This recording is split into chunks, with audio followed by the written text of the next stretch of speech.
আসসালামু আলাইকুম রহমতুল্লাহি ওবারাকাতুহ।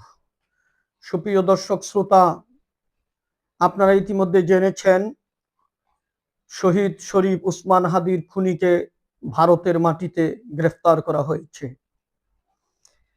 হয়তো পুরা জাতি আপনারা খুশি হয়েছেন, কিন্তু এই খুশির মধ্যে আমি অন্য কিছুর গন্ধ পাচ্ছি।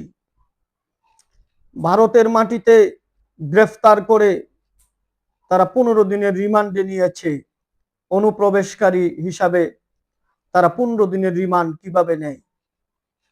এই 15 দিনের রিমান্ড মানে সেখানে তাকে শুয়াইয়া আঙুর আপেল খাওয়াইয়া বাংলাদেশের বিরুদ্ধে আর কি করা যায় সেই ব্যবস্থা করা হবে।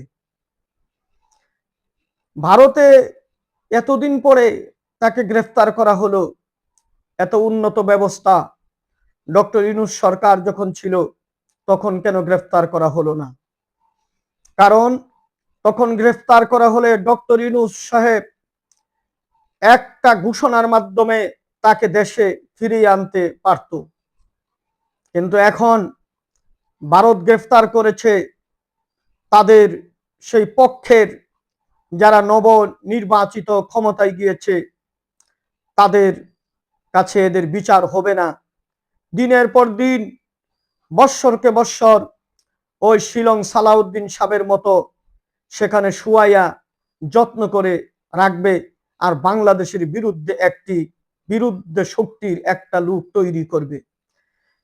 কারণ হচ্ছে বাংলাদেশের আসামি তারা 15 দিনের রিমান্ডে নেয়। এটা কি? এটা আমরা বুঝি, এটা হচ্ছে সম্পূর্ণ চক্রান্ত। উচিত হবে বাংলাদেশে শরীফ উসমান হাদিকে হত্যা করে বাংলার মানুষের কলিজায় আঘাত করেছে, তাকে বাংলাদেশের কাছে ফিরিয়ে দেওয়া।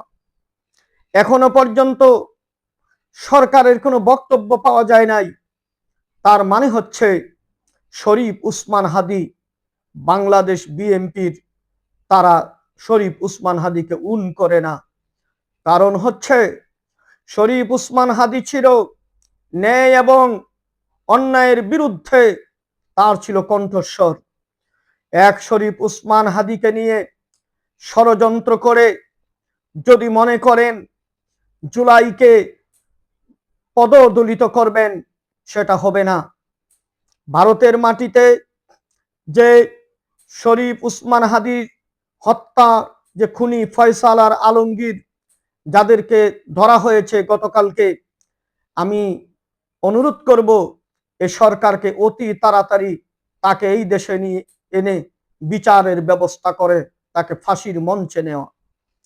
কারণ হচ্ছে শরীফ উসমান হাদি এই দেশে যে মানবতার মানুষের যে মুক্তির ব্যবস্থা তার কণ্ঠের মাধ্যমে ছিল, সেটাকে আওয়ামী লীগ চায় না, বিএনপিও চায় না।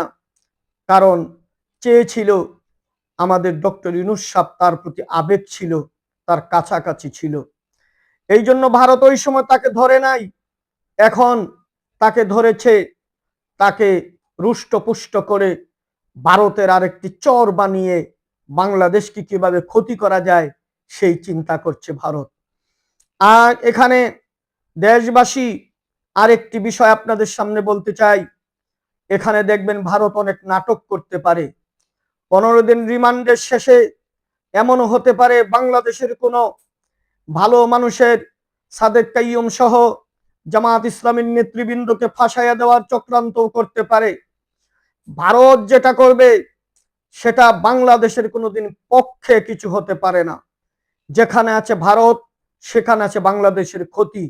যেখানে ভারত হাত দিবে সেখানে বাংলাদেশকে পুরে ছাই করার ব্যাপারে হাত দিবে। তাই দেশবাসী আপনারা সজাগ থাকবেন। শরীফ উসমান হাদির সেই খুনি ফয়সাল আলমগীর যারা এই সরকারের আমলে গ্রেফতার হলো, এতদিন আমার মনে হয় গ্রেফতার করেই রেখেছিল, প্রকাশ করেছে গত কালকে। এটা কোনোদিন তালবাহানা কিচ্ছু হতে পারে না। শরীফ উসমান হাদি এবং জুলাই যোদ্ধা, জুলাই সনদ, জুলাইয়ের গণভোট, হা ভোট জয় হয়েছে, এই ব্যাপারে যদি আপনারা যদি কোনো চক্রান্ত করার চেষ্টা করেন, বাংলাদেশ বর্তমান সরকার যেদিন আপনারা প্রকাশ্যে জুলাইয়ের বিরুদ্ধে অবস্থান নেবেন, সেদিনই আপনাদের পতনের ঘন্টা বাজবে। পরিষ্কার জেনে রাখুন, বাংলাদেশ আর পিছু দিকে যাবে না, বাংলাদেশ আর পিছনে যাবে না। আপনারা এই যে আওয়ামী লীগকে আপনারা আশ্বাস দিয়ে তাদের ভোট নিয়ে ক্ষমতায় এসেছেন, এই আওয়ামী লীগ কোনোদিন আপনাকে ক্ষমা করবে না। আওয়ামী লীগ কোনোদিন আপনাকে আপনাকে ভালো চোখে দেখবে না। আপনাদেরকে ইতিমধ্যে মারা শুরু হয়ে গেছে। ইতিমধ্যে বেশ কয়েকজন বিএনপির কর্মী আওয়ামী লীগরা হত্যা করেছে। এই আওয়ামী লীগ হচ্ছে সেই আওয়ামী লীগ যে আওয়ামী লীগকে বিএনপির নেত্রী বলেছিল বিষধর সাপকে বিশ্বাস করা যায়, আওয়ামী লীগকে বিশ্বাস করা যায় না। আপনি বিশ্বাস করেছেন তারেক রহমান সাহেব, এর খেসারত, এর মূল্য আপনাকেই দিতে হবে।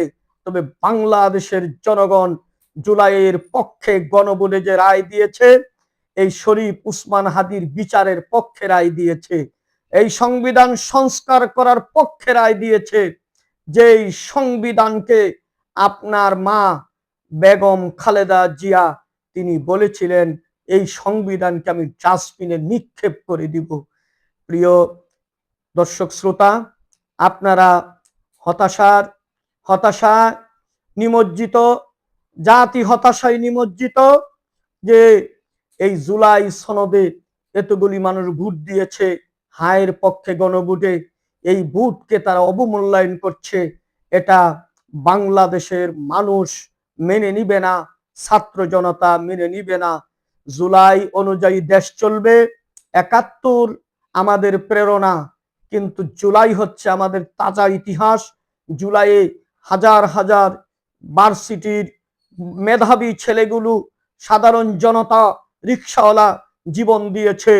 এই রক্ত কোনোদিন বৃথা যেতে পারে না।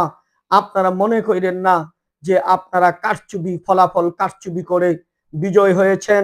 জামাত বিরোধী দল অন্যরা আপনাদেরকে দেশের স্বার্থে ছেড়ে দিয়েছে, দেশের স্বার্থে কোনো কিছু করে নাই। কিন্তু এটা মনে করেন না এটা দুর্বলতা।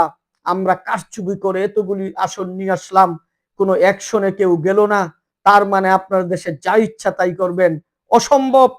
ওটা ছাড় দেওয়া হয়েছে দেশের স্বার্থে, দেশ যাতে স্থিতিশীল হয়, দেশ অরাজকতার পথে যাতে না যায়, এই জন্য ছাড় দেওয়া হয়েছে। এরপরে আপনাদেরকে চুল পরিমাণ ছাড় দেওয়া হবে না। এদেশ জুলাইয়ের পথে চলবে, জুলাই যেদিকে দেশ যাবে সেদিকে। গণভোট এদেশে যারা রায় দিয়েছে সেই গণভোটকে সম্মান করতেই হবে। আসসালামু আলাইকুম।